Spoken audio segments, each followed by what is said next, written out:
Lipton Tea and Lipton Soup present Inner Sanctum Mysteries.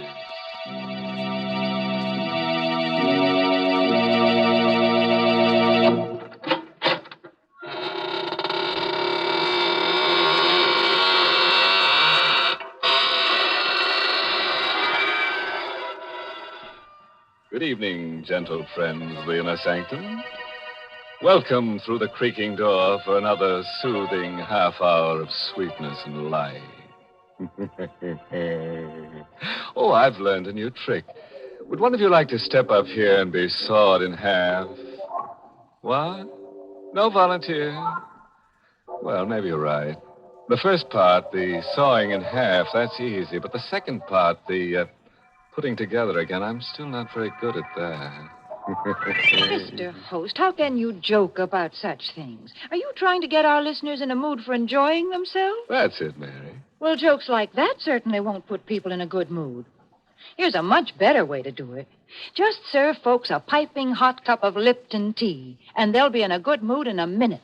For Lipton's is the password to pleasure. It's tea at its delicious best, thanks to Lipton's brisk flavor.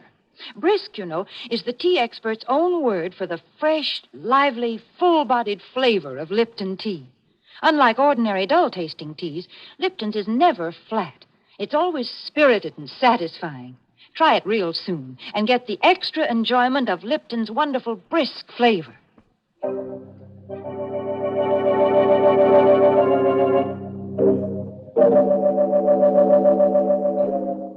What does a man think of when there's murder in the air? The close presence of death. Does it have matter and substance? Does it generate unseen light waves that touch a man's subconscious? Or unheard sound waves that speak to him when he sleeps? Well, let's listen to I Walk in the Night, written by Emil Tepperman, with Larry Haynes in the role of Peter Lang to tell you this story himself.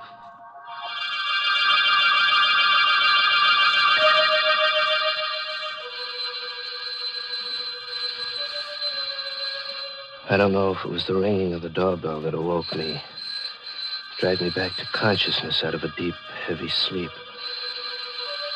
I felt groggy, as if I'd been drugged. My eyes were so heavy, so hard to keep open. That infernal ringing. I stumbled out into the hall. Myrna's room, my wife, there opposite mine. I knew the door would be locked. We'd quarreled last night while the Judsons were visiting from the house next door. Myrna had made a scene. She went to her room and locked herself in. Pete! Pete, wake up in there! As I stumbled down the hall to the front door, I recognized Phil Judson's voice. Phil and Henrietta lived in the house next door, just across the lawn. Pete! Pete! All right, I'm coming. Just a minute. Can't get this open. There. Oh, thank heaven you woke up, Pete. I thought you'd never hear me. What's wrong, Phil? What's that poker for? Henrietta saw a prowler come out of this house. A prowler? What's the matter with you, Pete? You look groggy. Wake up. I don't know. I feel as if I'd been doped. What's this about prowler? Henrietta saw him climbing out of Myrna's window. She yelled to me, and I grabbed the poker and came running out. A poker? What's the matter with you? Didn't you hear me? A man was in Myrna's room just now. Great Scott. Myrna's alone in there. Come on. Myrna. Myrna, you all right? Open the door. She doesn't answer. Phil, are you sure the prowler came out of this room? Yes, and he ran around the house and got away. Look, Pete, have you got a key to this door? No, it's bolted on the inside. We've got to break it down. Come on, put your shoulder to it. Once more now. Where's the light switch? Oh, here, I've got it. Better not come in, Pete. Oh, let me in. I've got to see. Myrna. Take it easy, Pete. Oh, Myrna. Strangled. Strangled to death. Myrna. Look at the black and blue marks on her throat. This chain on her neck, it's broken. It was her locket. The one I gave her last Christmas. Killer must have taken it with him. And see here, her fingernails, there's bits of skin under them. She must have struggled and scratched the killer's face or hands. Why, Phil? Why should anyone want to kill her?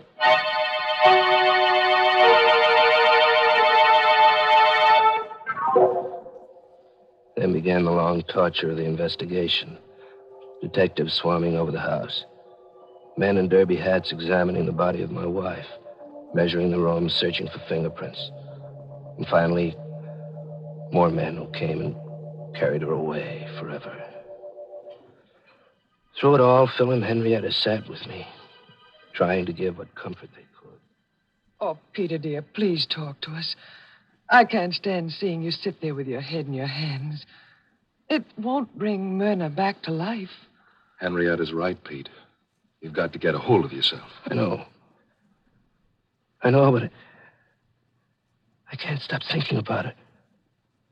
Those marks on her throat, the torn chain, the locket gone. Look here, Pete. There's something we have to talk about. Now, get that dazed look off your face and listen to me for a minute. Yes, Phil. There's a police inspector in Myrna's room right now. O'Brien is his name.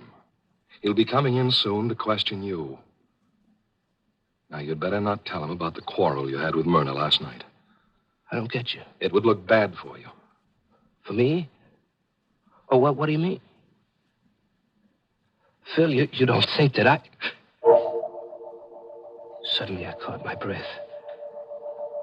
My right hand in my bathrobe pocket had touched something cold. Phil and Henrietta both stared at me. Peter, what's wrong? Phil, look what I found in my pocket. What is it? Look. A locket? It's Myrna's locket. The one that was torn from her throat. Phil, how could this get in my pocket? Here, give me that, quick. But, Phil... Give it to me. Yes, it's Myrna's locket, all right. You recognize it, Henrietta? Yes. What are you going to do with it, Phil? Get rid of it, quick. Out this open window. Now, if the police find it out there, they'll think the killer dropped it. But, Phil, it was in my pocket. What are you looking at, Phil? Your hand, Pete. What? Your left hand. I looked down at my left hand. There on my wrist were 3 long gashes where the skin had been scraped. As if by the fingernails of a woman fighting for her life. Phil, do you think I could have killed her? Nonsense. I don't believe it. You could never do a thing like that, Pete. Couldn't I? How can you be sure? How can I be sure? Peter, please, don't talk like that. You're making yourself out some terrible monster, but you aren't. Phil and I know you can't be like that. I don't know. Maybe I got up in my sleep and killed Myrna without ever knowing it consciously. After all, I did have that quarrel with her last night. Cut it, Pete. Here comes O'Brien, the detective. I hope I'm not intruding. Oh, no. It's all right, Inspector. Come in, O'Brien. Mr. Lang is very upset. The shock. Yes, I understand. Believe me, Mr. Lang, you have my deepest sympathy. I wouldn't bother you at all at a time like this, but Inspector O'Brien was a pink-cheeked, cherub-faced, chubby little man. But his eyes were cold and blue and restless. They kept jumping from Phil to Henrietta to me as he fired his questions at us. Mr. Lang, one more thing. I understand you had a small party here last night? Oh, no, it wasn't a party. Just Phil and Henrietta and Ted Hale. Ted Hale? Yes, Myrna's cousin. Oh, I see. This Ted Hale, a cousin of your wife's, you say? Pardon me, Inspector. Yes, Mr. Judson? Peter's too easygoing and good-natured to tell you about Ted Hale. But as Peter's attorney, it's my duty to give you certain information. Oh, go ahead. Myrna, Mrs. Lang, owned considerable property in her own right. Recently, I drew a will at her request. In it, she leaves a sizable sum to Ted Hale. Oh? Oh, I just thought of something. What is it, Henrietta? Well, Peter was so groggy when he woke up. That's right. He looked as if he'd been drugged. Well, don't you remember last night? Ted Hale went in the kitchen to mix the last round of drinks. Oh, Henrietta, that's ridiculous. On the contrary, it's quite important. Now, tell me, this Ted Hale, what does he do for a living? Why, he works for me in my brokerage office. Uh-huh. To please Myrna, I gave him a job as my confidential secretary. Suppose you tell me where Mr. Ted Hale lives. I think I'll have a talk with him.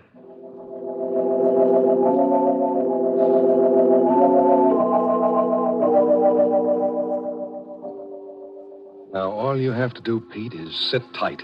Let O'Brien follow up his lead. But, Phil, I can't let him arrest Ted Hale. He didn't kill Myrna. I did. I must have.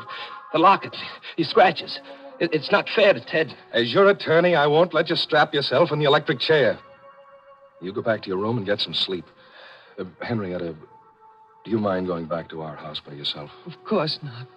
I'm going to sleep right here in the living room on this couch, in case Peter needs me tonight.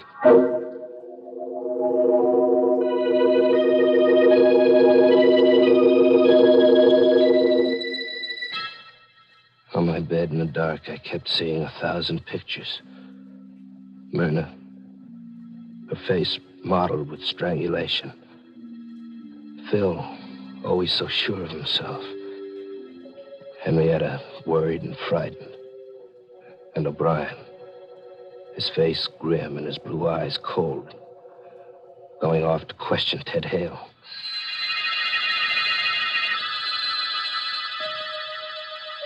I must have been close to dozing off when I heard the doorbell faintly, as if in a dream. I tossed about in bed for a moment or two. And then I heard the voices in the living room. Phil's, cold and harsh. And someone else's, loud and angry and frightened. I got out of bed and opened the door.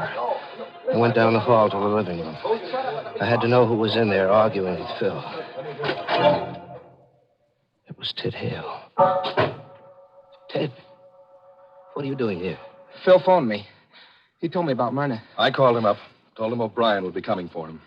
I suggested he come over here and talk it over with me. Pete, don't let them arrest me. You gotta help me. Me? Help you? You know I didn't kill Myrna. Well, I'm not sure.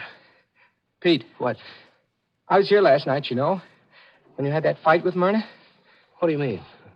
If I'm arrested, it says I had a motive, but what about you, Pete? You were always quarreling with Myrna. Now, look here, Ted, if you're threatening me... I only want you to help me, Pete. Don't let them arrest me. Hide me. Hide me out till this blows over or till they get the real killer. I think Ted is right, Pete. We should help him. But where? I'll handle it. You have a dark room fixed up in the cellar, haven't you? Yes. We'll stick a cot in there and let Ted hole up for a day or two. Nobody will think of looking for him in this house.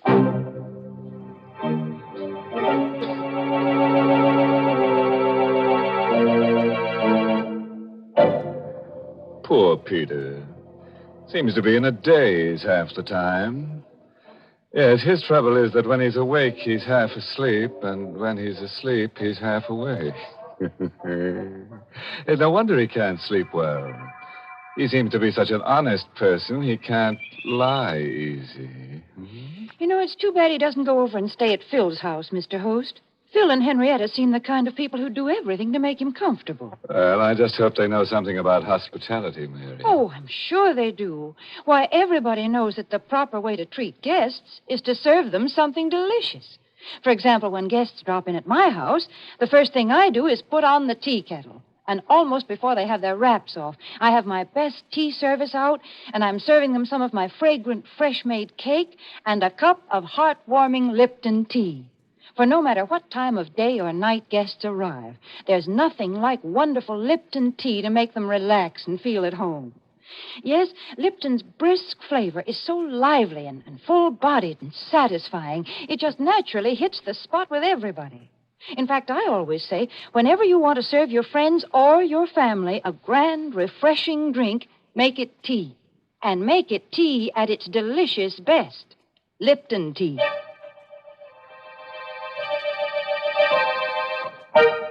Now, let's get back to our sleepwalker. There's no telling what he might have done while we were talking about tea. Now, let's see, where were we? Peter and Phil were going to hide Ted Hale in the cellar. Now, listen to me carefully, Peter. If Ted Hale is arrested and talks, O'Brien will learn about the quarrel you had with Myrna last night. He'll start digging into things. That won't look so good for you. No, Phil, wait. I know you're trying to help me, but if I did it, if I did kill Myrna, then there's no use trying to protect me. It isn't right. I'm a dangerous man. Fiddlesticks. But you can't brush it off like that. Do you know what it means to lie awake in the night, wondering whether you've killed your own wife? Wondering whom I'll kill next? Cut that out. We've got business to attend to. Now, here's my plan. We'll let Ted stay here tomorrow. And then tomorrow night, I'll smuggle him out of the country. Get him passage on a freighter to South America, maybe. You think he'll go? Sure, he'll go. He's scared stiff. But we'll need money. Lots of money. Now, how much have you got in the safe at the office? So about 10,000 in cash, but there's a batch of negotiable bonds. They'll do. I'll go down to the office the first thing in the morning and get them out of the safe. You had the combination? Yes, you gave it to me when you gave me your power of attorney, remember? Oh, yes. Now, don't you worry about a thing. Oh, here. Take this powder. Hmm? It's just one of the bromides that Henrietta uses. It'll help you get to sleep. By tomorrow morning, everything will be fixed up. Fine.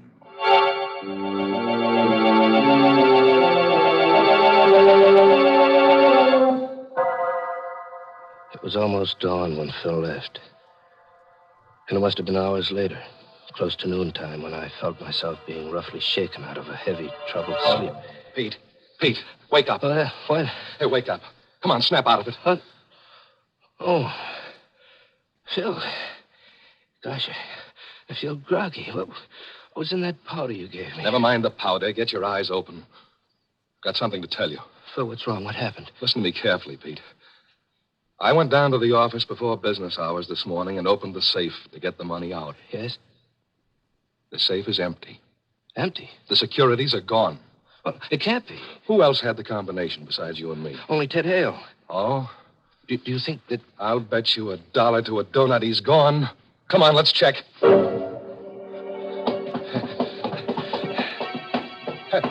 Look, Pete, there's a light in the dark room. He must have got up early and beat me to it, to the safe. Ted, you in there? Always the optimist, huh? Come on, open it up. Ted! Good heavens. Ted Hale hadn't gone anywhere. He was lying there on the cot. His head was a bloody pulp. It had been bashed in while he slept with a long-handled cold shovel which lay there alongside the cot. Great Scott. He's been murdered. We stood there in a narrow, dark room, Phil and I, and we looked at each other. There was a strange gleam in Phil's eyes. I tried to read the meaning of that gleam, but he averted his eyes too quickly. He dropped his gaze to my hands. I saw what he was looking at. My hands were black and grimy with coal dust. And on the grimy, coal-blackened handle of the shovel, there was a fresh set of fingerprints. Phil, did I kill him? Did I kill him in my sleep? The same as Myrna? Phil, I can't stand it being a murderer. I'm going to give myself up. You'll do nothing of the kind. If you did it, Pete, you're not responsible. But you do think I did it? And Myrna, too? I don't know. I don't know what to say. Just think, Phil. Maybe tonight I might kill you. Or Henrietta. There's no telling what I might do. Rubbish. No, Phil. It's hard to believe, but there's the proof. I'm a murderer. I'm dangerous. There's only one thing to do. I won't let you do it. What else is left? Come on. I'm going to help you hide Ted's body.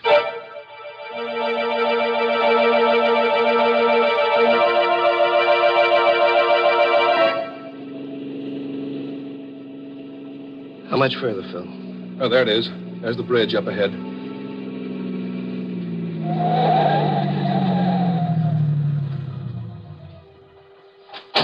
Okay. Here, help me with it. We had the body of Ted Hale in a sack with a pair of 100-pound dumbbells to weight it down.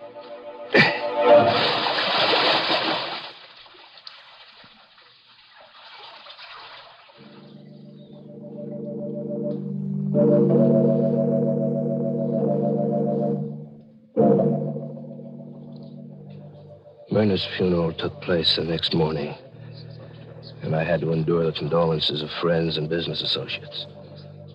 But Phil and Henrietta stood by me all through it. It'll be over soon, Peter. Then you can rest. Keep your chin up. I'll get rid of the stragglers.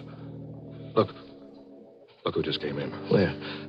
Oh, Inspector O'Brien. What does he want, Phil? Take it easy, take it easy. Let me do the talking.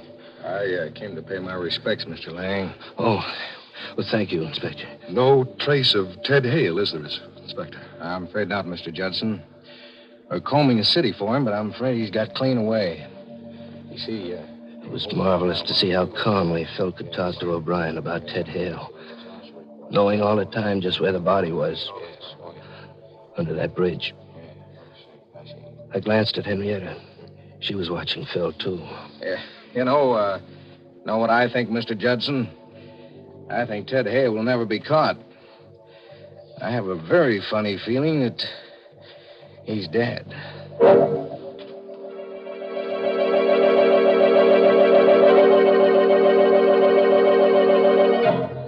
Later that afternoon, I took a taxi cab and I went down to police headquarters and asked to see Inspector O'Brien. Glad to see you, Mr. Lang.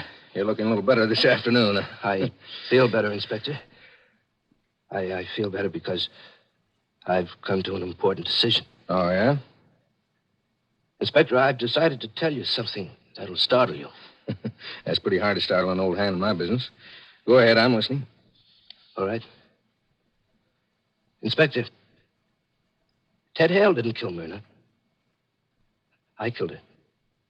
That is, I think I killed her. You think you killed her, don't you know? It sounds crazy, doesn't it? But I assure you, I'm perfectly sane. Just a second now. You either killed her or you didn't kill her. If you kill somebody, you know it. No, not in this case, Inspector. You see, I think I did it in my sleep. Both times. Myrna and Ted Hale, too. Hold on now. I'll get someone to take notes. I suppose you start from the beginning. I told him the whole story. How Phil had awakened me when we found Myrna strangled. The groggy, drugged feeling I'd had. How Ted Hale had tried to blackmail me. And how Phil had awakened me once more and we'd gone down to the cellar and found Ted with his head bashed in. I talked for a solid hour. I'm glad you came to see me, Mr. Lang. Glad you've told me all this. You must have had a hard time reaching a decision to come here. Yes. Yes, it was hard, Inspector. Mm-hmm. Phil wanted me to go away. It would have been so easy to go away and let him take care of things. But I'd never be able to sleep for fear I'd kill someone else. Well, you needn't worry, Mr. Lang. There won't be any more killings. Not if I'm safely in jail. You're not going to jail. You're going home. What? In those notes the stenographer has taken, Mr. Lang, I have almost enough material to convict the real murder. I need just one more thing. Now, you go home and wait. Don't worry. You mean I didn't kill Myrna and Ted? Now, you just go along home and take it easy.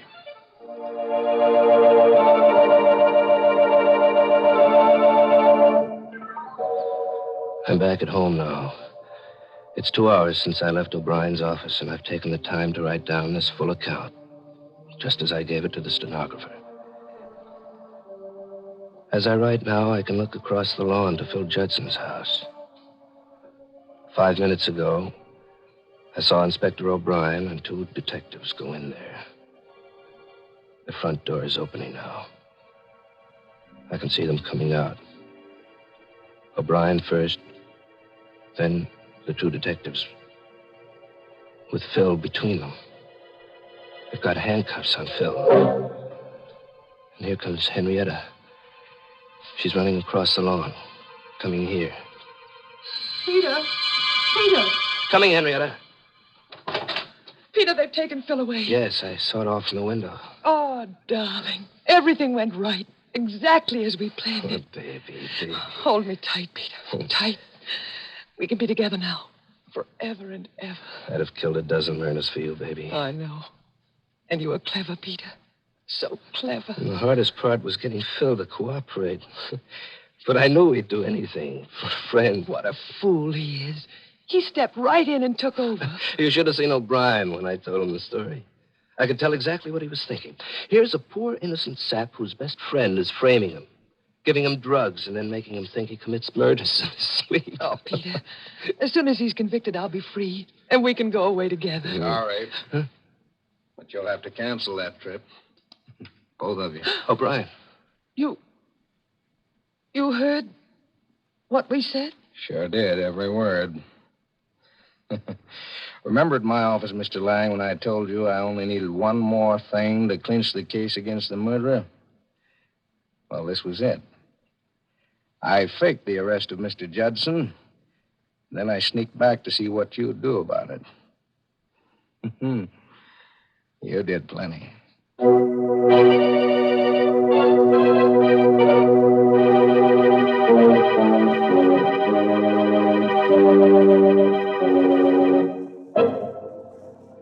Well, Pete certainly ruined a perfect crime by talking too much, which all goes to show that it's not wise to kill and tell. Mercy. People do go out of their way to get themselves into trouble, don't they, Mr. Host? I'm really surprised at Henrietta, though. For being a partner in crime, Mary. No, for not being a partner to her husband. Oh. Most women, take great pride in looking out for their husband's happiness. Mm-hmm. You mean like mending the bullet holes in their shirts? Oh, Mr. Host, there are lots of better ways than that to keep a husband happy. For example, when your husband comes home from work, give him the refreshment of a brimming cup of piping hot Lipton tea. Lipton tea makes a wonderfully pleasing drink at mealtime or any time, because Lipton's is such a grand tea, so deliciously different, more flavorful and full-bodied. If you've been forgetting to get it, why not jot down Lipton's on tomorrow's grocery list now? Remember, Lipton tea always meets with favor, because Lipton tea gives you brisk flavor.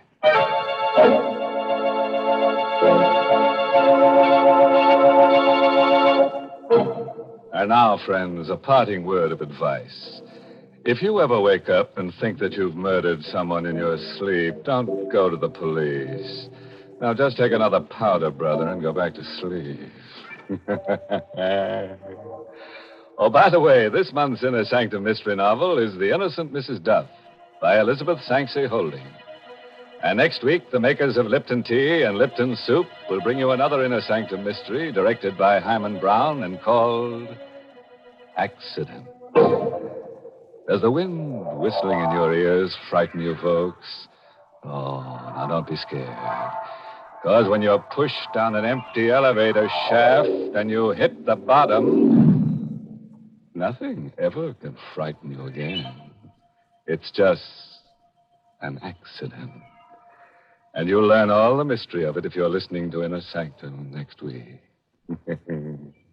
Until then, good night. Pleasant dreams. Hmm?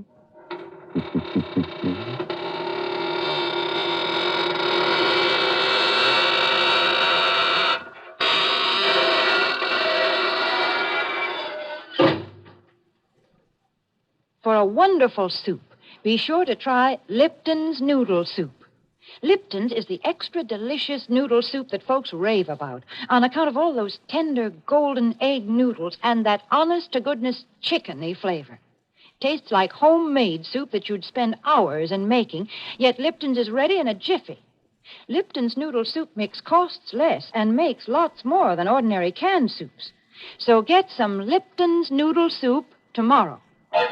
And tune in next week for another Inner Sanctum Mystery. This is CBS, the Columbia Broadcasting System.